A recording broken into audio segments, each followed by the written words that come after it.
সংসার যখন চলে, সংসারে তো বিভিন্ন রকম সুবিধা অসুবিধা, বিপদ আপদ আসে না? বিপদ আপদ আসে।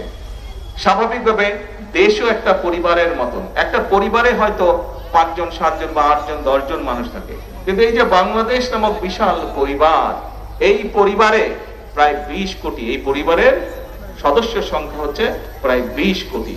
এই 20 কোটি পরিবারের জন্য, এই 20 কোটি মানুষের পরিবারের সদস্যের জন্য ফ্যামিলি কার্ড ব্যবস্থা করা, এই 20 কোটি পরিবারের মানুষের জন্য কৃষক কার্ডের ব্যবস্থা করা, এই 20 কোটি পরিবারের মানুষের জন্য এর মধ্যে যারা ইমাম খতিব আছেন তাদের জন্য বিভিন্ন ব্যবস্থা করা, এই 20 কোটি মানুষের পরিবারে যে সন্তানরা আছে, এই যে বললাম প্রাইমারি স্কুলে, তাদের স্কুল ড্রেস তৈরি করা, সেটির ব্যবস্থা করা, স্কুল ব্যাগ তৈরি করা।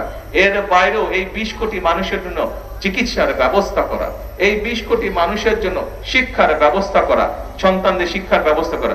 এগুলা কি একদিনে করা সম্ভব? একদিনে করা সম্ভব না। আপনার সংসারে বিভিন্ন রকম সুবিধা অসুবিধা থাকে। মানুষ 20 বছর 25 বছর 50 বছর 60 বছর 70 বছর সংসার করে, কিন্তু টুকটাক সমস্যা তারপরেও তো রয়ে যায়, তাই না? এখন সংসারে যেমন সমস্যা থাকে, দেশেও সমস্যা থাকে, কিন্তু আমরা যদি সকলে ঐক্যবদ্ধ থাকি, তাহলে এই যে আমি জিজ্ঞেস করলাম আপনাদেরকে, খাল খনন যদি আমরা করতে পারি, তাহলে উপকারটা কাদের হবে? আপনাদের উপকার হবে না ক্ষতি? আপনারা বললেন উপকারটা আপনাদের হবে। ঠিক একইভাবে ফ্যামিলি কার্ড যদি আমরা মায়েদের হাতে পৌঁছে দিতে পারি, উপকারটা কার হবে? সাধারণ খেটে খাওয়া মানুষই তো। কৃষক কার্ড যদি আমরা পৌঁছে দিতে পারি কৃষকদের হাতে, সারা দেশে প্রায় 2,75,00,000 কৃষক আছে বিভিন্ন রকমের, তাদের কাছে যদি পৌঁছে দিতে পারে কৃষক কার্ড, উপকারটা কাদের হবে? কৃষক ভাইদেরই তো হবে।